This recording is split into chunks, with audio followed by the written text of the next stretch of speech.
Reaching the next person for Jesus is our mission here at Clear Creek. And in order to know the best way to do so, sometimes it helps to call in an expert. Our guest today is Dr. Earl Lavender. Dr. Lavender is a professor at Lipscomb University and has been teaching classes for many years on what it looks like to be missional as an individual and as a church in the world today.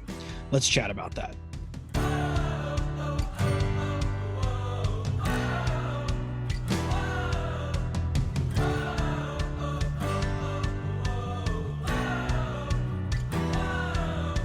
Welcome to Clear Creek Chat. That is chat with two T's because this podcast is coming to you from Chattanooga, Tennessee, and is a ministry of Clear Creek Church of Christ. In each episode, we gather a friend or two and have a chat about issues that touch our lives locally and have implications for the broader kingdom of God. My name is Michael Chambers, and today I am joined by Earl Lavender. Earl is a professor at Lipscomb University and has been teaching there for many years on what it means to be missionally activated and the mindsets and actions that go along with that. And I actually had the pleasure of being in Dr. Lavender's class this past semester. Dr. Lavender, welcome to the podcast. It's good to be here. I really appreciate your interest in this, Michael. Yeah, I'm excited. I think it's going to be an awesome conversation. So before we jump into it, I would love for you to answer this question for me, a little icebreaker question. Where is the most interesting place you have ever visited? Wow, that's a fascinating question because of my role as director of missions and in my background in missions, I've been to a lot of places. I think one of the most interesting that is so little well known is the city I was born in Trieste, Italy. I was born to missionary parents there, and it's up in the northeastern corner of Italy and has a fascinating history of being a part of Austria at one point, and then really being the beginning of the Cold War after World War II, because it was such a significant port city. So it's a fascinating and beautiful city that sort of falls from the mountains into the sea. That's awesome. I guess I didn't know. You probably touched briefly, in your class that was where you grew up, but I had forgotten about that since taking the class. That's awesome. Well, I'll add that to the list. I'll add that to the travel list. My wife and I are planning to make a Europe trip within the next few years. We'll add that to the list for sure. Hit that. So as I mentioned, Dr. Lavender was my professor for his class, Missional Strategies, which he actually doesn't love the title of. He's kind of workshopping a new name he mentioned, but we're having you on this podcast, though, because our mission and vision within our church here is to reach the next person for Jesus. That is our mission. It's kind of a modified take on the Great Commission. And our vision here is to reach 10% of Chattanooga's unreached population in the next 20 years. That's our goal. That's what we're hoping for. And so I've kind of called you in to speak into a little bit of what that, your expertise can say in those regards. So I would love for you to explain real quick why this class, Missional Strategies, that I took with you, is why this is a passion of yours. And you can just kind of dive into that a little bit. Well, I mean, I think that's been what I've been involved in most of my life. I sort of backed into it in that, as I mentioned, I was born and raised in Italy and came to the States in elementary school and really threw myself into sports as my identity and sort of, being as many third culture kids, you're trying to find a new identity in a culture that you're not used to. I actually failed an elementary school grade because I didn't speak English or write English well enough. And so I was trying to identify with something that would make me popular with my new friends. And it wasn't mission work for sure. Right. So as I continued, though, and in my undergraduate degree in health and physical education, I wanted to coach and teach high school sports, likely really enjoyed sports in general, and then had the opportunity through, it's a story too long to get into here, but there was a terrible earthquake in northeastern Italy, in the area I was from, about the time my wife and I were married. And we had the opportunity to go back and take funds for those who had been really their lives destroyed by the earthquake. But the church that was sending and gathering the funds wanted us to go and follow up on that. I had no desire to be a missionary, but I also had an opportunity to play baseball in Italy. It was a new sport. And so that attracted me. And so we ended up moving to Italy. And here I was with an undergraduate degree in health and physical education. And so we were going to plant a church in the area where we were establishing a baseball program. And I had no idea what I was doing. And, but I was convinced that Jesus was Lord. I can't ever remember that not being true. But then just being intrigued by, how do you tell people who think they know the story of Jesus through a traditional approach to religion that really doesn't leave them knowing Jesus at all, except as maybe, an image up on the wall in a church building nailed to a cross, but no real sense of relationship. And I came to fall in love with the idea of sharing the story of Jesus with people who'd never considered it as being something worthy of their life. And as our work there continued in Italy, and then we moved back to the United States and had the opportunity to teach at Lipscomb as resident missionary, which is another strange story how that happened, because I'd never been involved in teaching, at least in a formal setting. I found it compelling to open up scriptures, which I wasn't well equipped with. In fact, Lipscomb had just started a master's program, and I began to study theology really seriously for the first time, and found it compelling and intriguing. But I'd never had the background of wanting to be a church leader or wanting to be a preacher. What I wanted more than anything else to do was to coach. And I believe that the story of Jesus, I always have believed that walking with Jesus is what makes life meaningful and valuable. And so, having the opportunity to do that, and then my wife and I planted another church when I went to do my doctoral work at St. Louis University, and just seeing lives change when they hear the story of Jesus. I'd say probably more than anything else, it's just, I've had students say, "Why do you believe in the resurrection?" And my answer is, because I see it every day. When people hear the story of Jesus and understand what that means in terms of their life and how they live. So that's just always been a passion of mine, to share, as unprepared as I once was, and as I continue, I think, to be less prepared than I'd like to be, but I find it really compelling to share and study in this particular area of the life that Jesus brings. Wow.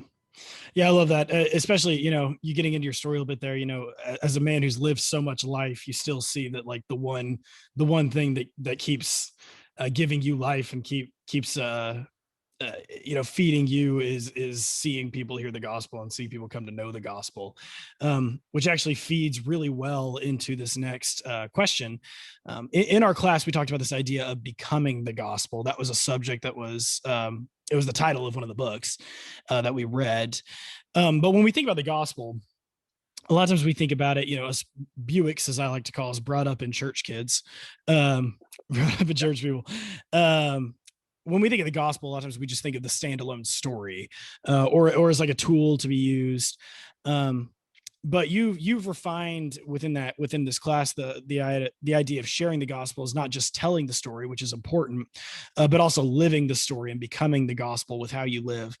I would love for you to share a little bit about what that looks like, and maybe some ways you've seen that lived out. And also, I mean, it's kind of a threefold question here. If you need me to repeat any of it, I can. But also with our vision and mission here at Clear Creek, how that could kind of work, our vision of reaching the next person for Jesus and wanting to reach 10% of the unreached, how that kind of fits in with this whole living the gospel or becoming the gospel idea. Wow. I mean, we would need days, Michael, as you know. It took you a whole semester in a class to really dig into that. But I do think the key, I've been deeply influenced by Brian Stone's book, Evangelism After Christendom. And then, of course, anything that Michael Gorman writes, which he wrote, Becoming the Gospel. It's helpful to recognize that, one of the things I've been through is showing up in Italy with a background physical education and a patternistic understanding of the church. That's all I had. And, trying to get people to see the church as the Bible taught it, and realizing that much of what I had placed my faith and interest in was not life-giving. And what I identify as being my conversion experience. Now, I was baptized when I was 11 years old. I've never doubted the good of that baptism, because I wanted to be a follower of Jesus. And I think I didn't want to go to hell. I mean, I think that was part of it. But in terms of really understanding what it meant to be a follower of Jesus, I had little understanding of it because I grew up in a church that talked about church and not a lot about Jesus. So I had the opportunity to teach a lady who I came to know through some just friends. That was 50 plus years old. At that point, I was 22.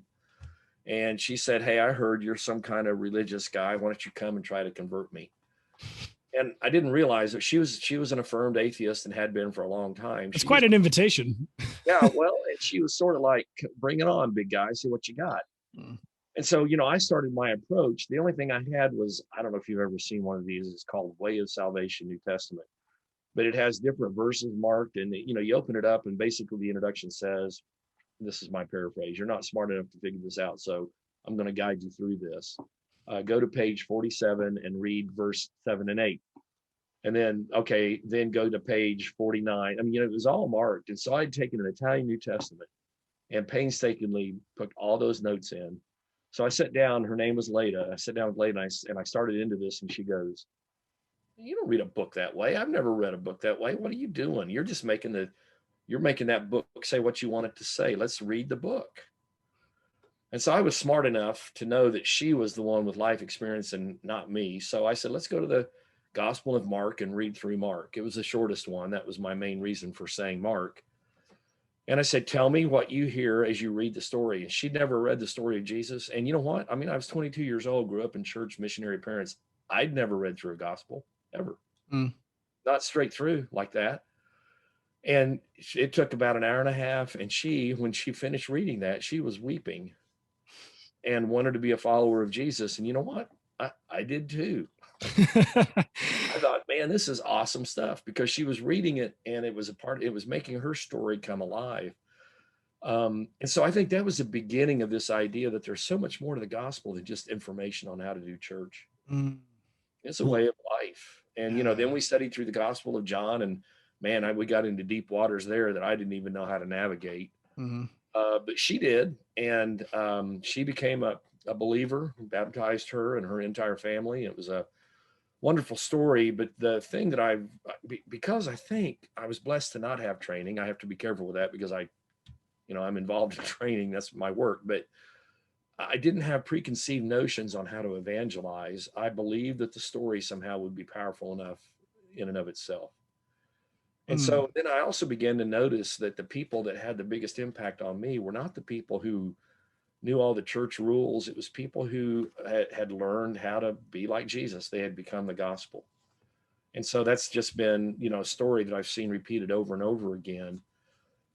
Brian Stone says in his book, until evangelism becomes the nature of who we are instead of an activity that we pursue, we're never going to be effective. Mm. And I think becoming the gospel allows for your personality and my personality and all the, if you're familiar with Enneagram, all the different personality types and Mm. Myers-Briggs, we're not all going to approach this the same way, because we're going to relate with others differently, but we're all striving to become the gospel. Yeah. Oh man, that's beautiful. I love that, and I really have nothing more to add, so I'll just move right on to the next question. But I love those points, and I really think that um the fact that you were able to sit and just read through a gospel with someone and let the words be powerful enough in and of themselves, and how that sort of jump started this urge within you to continue that is, I think that's something that a lot of us, once again, lifetime church people miss, is just the simple power of the words of scripture. And that's one of the things, Michael, I love about what I continue to do in terms, especially of teaching undergraduates, many of whom now have never heard the gospel before. I had a young man from Vietnam who came for our animation school. He never studied Christianity. He didn't have any interest in religion. And we called him Sam because his name in Vietnamese is an offensive word in English. And so Mm.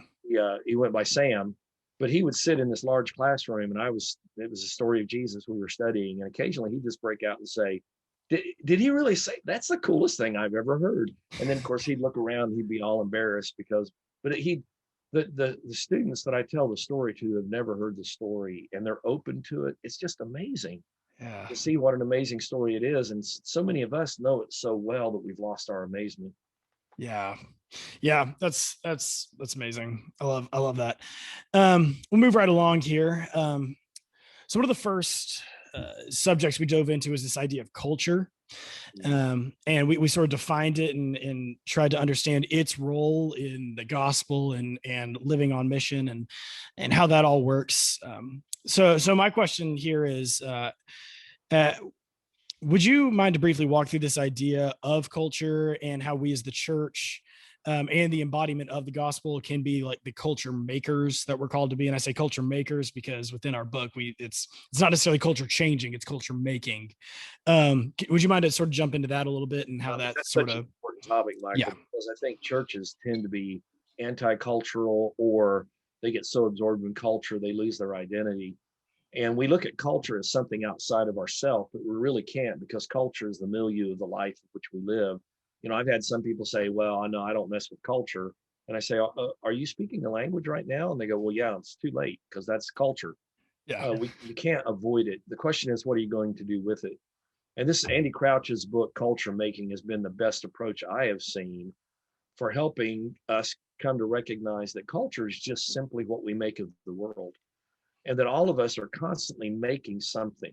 We talk about artifacts as being an agriculture, or I mean, an archaeological thing, that where we go and do a dig and we find an artifact, but an artifact is anything that we make. And so, what I have my students in my faith and culture class at the undergraduate level do is assess what they're making with their life, because that demonstrates how they're navigating culture. And so when God created us in God's image and said, basically, look, I have created all of creation. Now take what I've created and go and create. So this is what life is. We're creating with the time that we spend, the things that we do, we're creating.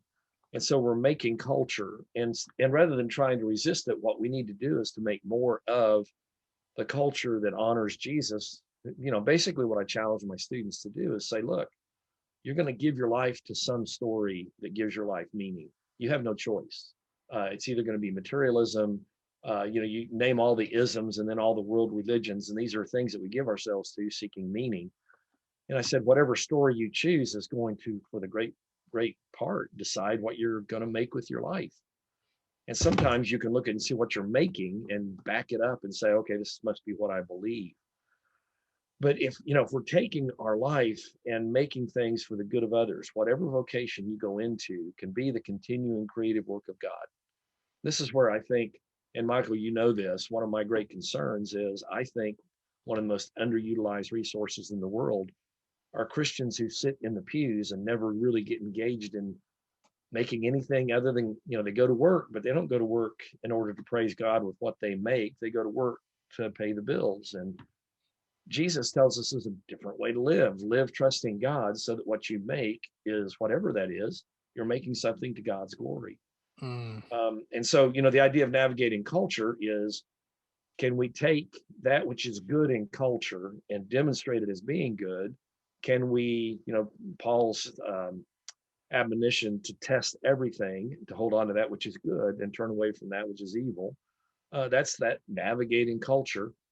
But if we as a church could convince our people to make good things and to give God the glory for what we make, I think we would be much more effective in becoming the gospel for the sake of the world, to God's glory. mm. I love that. And one thing I love about that is it kind of changes being creative as from being something that's like seen as a gift and more as something that like something we're commissioned to do, like to be people who make and who develop new things. Like this is a divine thing that we get to partake in, and it's something that creates culture. And creating culture, like within the book says, is the way that we truly engage culture and change culture, is by creating culture. And that's by what we with that's our goal through making these artifacts and whatnot. And um I think that's a really awesome thing, and something that um can really change the way people perceive their personal mission. Sure. um yeah, whenever you can kind of catch that, like you said, rather than viewing your job as like, I go to the job to pay the bills, understanding like, well, no, you have an opportunity to create. So what are you creating? Yeah. If um you're living the gospel. I mean, I'll be leaving here in a couple of hours. I'm teaching a class this summer in the women's prison here in Nashville, and it's in community leadership. And I've got 5 outside students and then 9 inside students, and they're pursuing a master's degree in Christian ministry. But the interesting thing about this is, I tell them the same thing. I said, your circumstances don't determine what you make. It's your understanding of life that determines what you make. So even if you find yourself in limited circumstances, and this, we find it offensive in the New Testament that Paul doesn't speak out against slavery. Well, he's not condoning it. It was simply a cultural situation where his approach to it was treat your masters as if they're Jesus, and then watch what happens. And so sometimes we get in these situations where the students that I'll be teaching tonight, that there's 2 or 3 that are in for life. They're not going to ever breathe free air, but it doesn't lessen what they can do in the kingdom of God. If we understand that, we're created in the image of God, and the situation we find ourselves in doesn't limit that. That's, it may there's certain things we cannot do, but you can live for the purposes of God wherever you are. Yeah. Yeah, I love that, and I do think that ties in quite well to, like I said, our vision and our mission here at Clear Creek of just reaching the next person for Jesus. That kind of unleashes this whole world of like, oh, what does that look like for me? That isn't just me learning the Bible really, really well and walking my friend through it. That there's way more opportunities to tap into my potential as a person and the way God made me. And I think that's so cool. I think that's think about, Michael, how much that's good news. I mean, what I can tell my students is, look, you don't have to believe this, but you need to know what I believe. I believe that you were created by God, and that you were entrusted with gifts and abilities that you now have the opportunity to discover. And it's our responsibility to help you develop those gifts and responsibilities and make them something that's going to be good for the world. So whether you believe that or not, you need to know that I believe in you and that you are priceless in terms of what you represent. And the good news is I want to help you discover the best version of yourself. And that's going to be determined by the faith story that you embrace. And everybody embraces faith. Nobody can say, hey, I don't believe anything.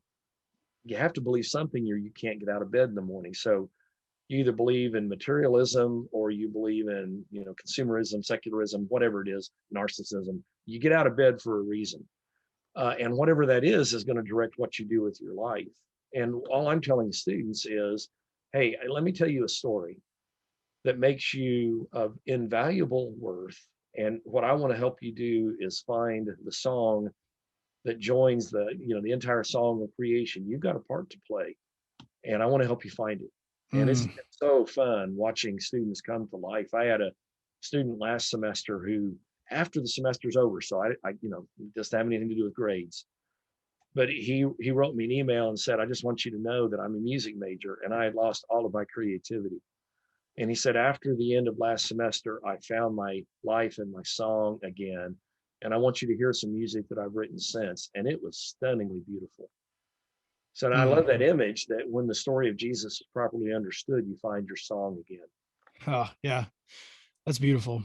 I love that. And such good news that I feel like is lost on so many people. So I love what we're getting into here. I'll shift directions here slightly. In this course, a little bit later on, you mentioned that you think there's a balance between having both a traditional model of church, like a large church to come to on Sunday, and also like the small group movement that we see, like with Francis Chan's We Are Church movement and stuff like that. You've mentioned that there's a certain sect of people that think that do away with big church on Sunday, no more of that. We just need house churches. That is all. But you've said, no, I think there's some balance to both of that. And we at Clear Creek, we are a church that operates in that balance. We have our big church, and then we have house churches, small groups that we are very much pouring into.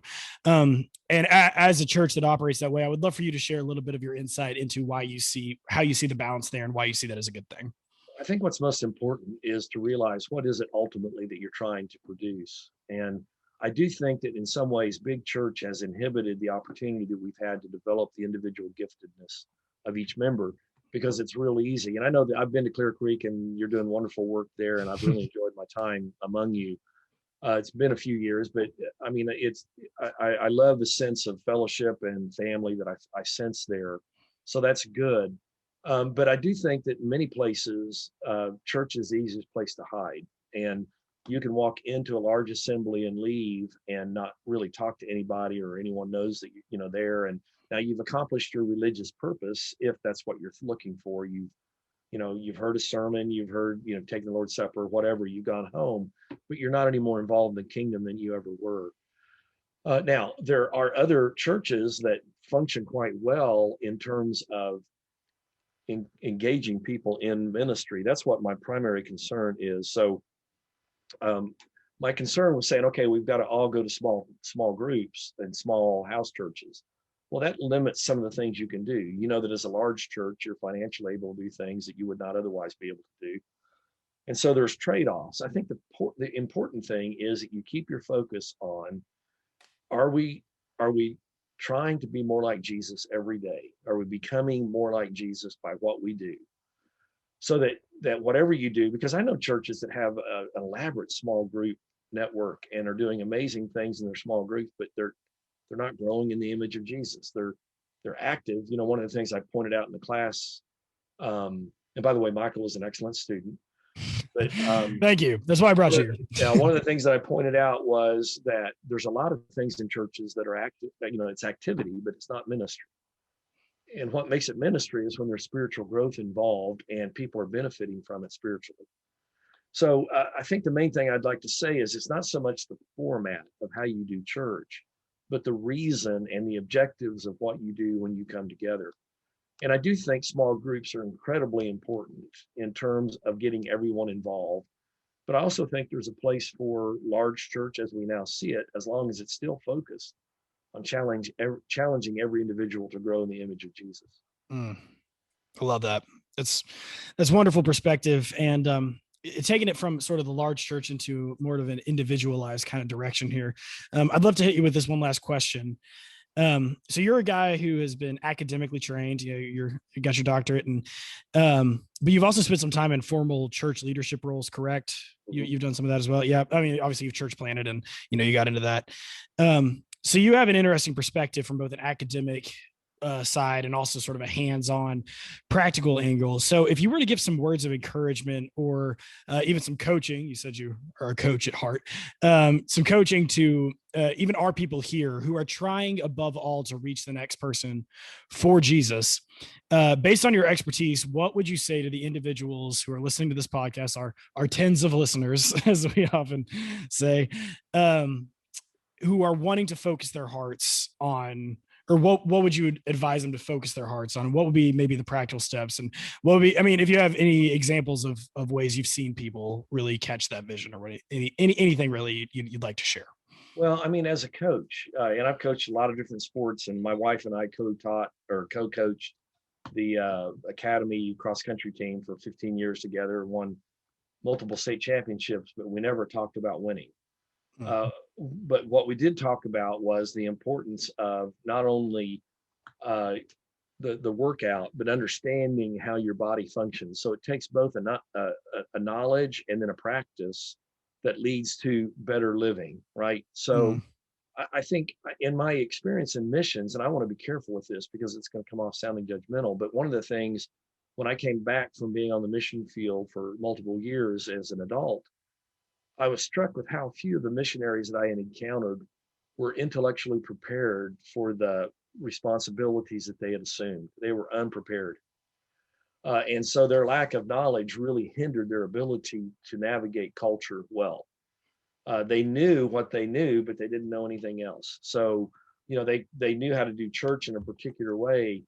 We, for many years in Italy, the only hymnal we had were American hymns translated into Italian. Okay, that says something. That's not honoring the indigenous musical culture, which, Italy has some music in their background, right? And so it's all of our poetry and all of that is coming out of the American understanding. And it's nobody was a bad person. Everyone's doing the best they can. They just didn't have the knowledge to know they weren't theologically trained, and it greatly inhibited what they could do.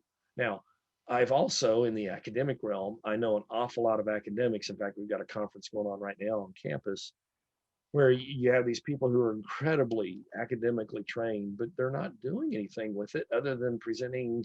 I'm not talking about this conference. I'm saying in the academic world, you have all these academics who know all this stuff, but they're not doing anything with it. It stops there. It's the ivory tower thing. You're in the tower. If what you're learning doesn't lead to practice, then what you're learning is not useful, right? And so I think I don't really consider myself an academic. I consider myself a coach. To be a good coach, you have to continue to study. In fact, my last few years of coaching, I wish I had known earlier what I learned with such things as, and I know you're familiar with some of this because you work out, but muscle confusion, where you're building up your core strength, and that's what makes you a better runner. The stronger your core is, the better your leg drive is. And so I lacked some information that would have made me a better coach. And so I think the idea of learning is incredibly important, but learning has to lead to practice that ultimately leads to God's glory, or there's no real reason to learn. Yeah, that's beautiful. Well, I really appreciate your time, man. That's I think you've definitely left anyone who's listening to this podcast with a lot to ponder on, a lot to chew on, and so I really appreciate your time. And as always, we want to encourage all of our listeners to continue to reach the next person for Jesus, and we'll catch you next time. I appreciate it, Michael. Thank you for inviting me. God bless.